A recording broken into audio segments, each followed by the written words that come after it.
Now, as we continue with the build-up to tomorrow's Rugby World Cup final between the defending champions, Springboks and New Zealand, one of the world's largest commercial museums, SAA, is playing its part in rooting for the Boks in their quest to defend their title. The iconic 747 Lebombo Jump Boeing that swooped across a crowded Ellis Park stadium at the Rugby World Cup final between South Africa and New Zealand will be at the museum.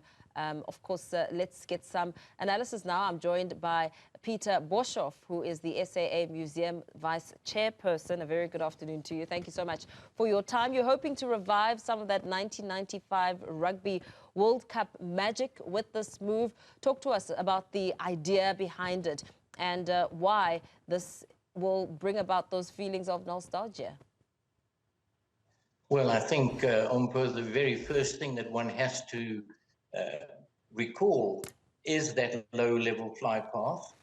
And of course, it is, I think, the world's biggest good luck charm. And if we use it again this year, it can only mean one thing, a win for the Springboks again. So what happened in 1995? Well, 1995, we had a captain, late Captain Laurie Kay, who flew this aircraft over Ellis Park. It was a very, very low-level path over the stadium. And I believe, as I can recall, it was also historical in the fact that certification was granted to him as a very competent pilot to operate this aircraft at such a low altitude over a built-up area. Something like this had never been done before anywhere in the world. So Lebombo has set a few records in her lifetime. And of course, is going to set another record when the Springboks win again. Yeah. We're all vying and rooting for the Springboks. So this massive lucky charm, which captivated the nation back then, has been housed and preserved at the SAA Aviation Museum. Talk to us a little bit about that, on when it was put there and the measures that have been put in place to secure it as a national treasure. Well, when South African Airways had announced that it was going to retire these jumbo jets, we started the process to ask them to donate it to the Museum Society, which had already started in 1986. Lebombo was delivered to South African Airways in 1971, so that's almost 52 years ago in November. And she was the very first of the Boeing 747 aircraft to have been delivered to South African Airways way back then.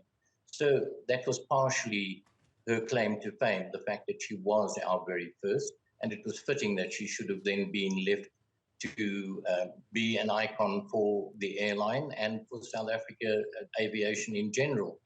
So after it had been allocated to us, and that was in 2003, eventually, after much practicing and skilled piloting and practice on simulators, the aircraft was physically landed at Rand Airport in Germiston in 2004.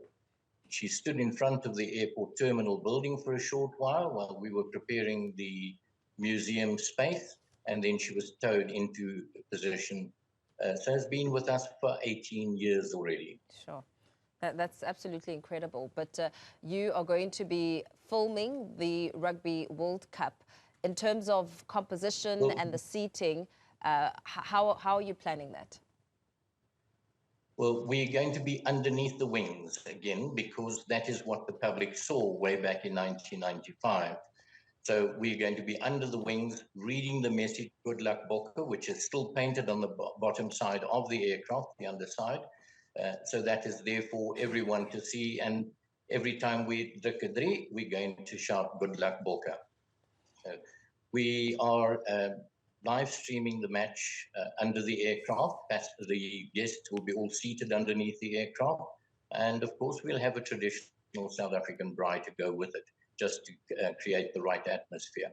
Yeah, that sounds incredible. Live streaming it as opposed to filming. Yes, my mistake there. But thank you so much for talking to us about this. It sounds incredibly phenomenal, punchy wording under the wings of this massive lucky charm.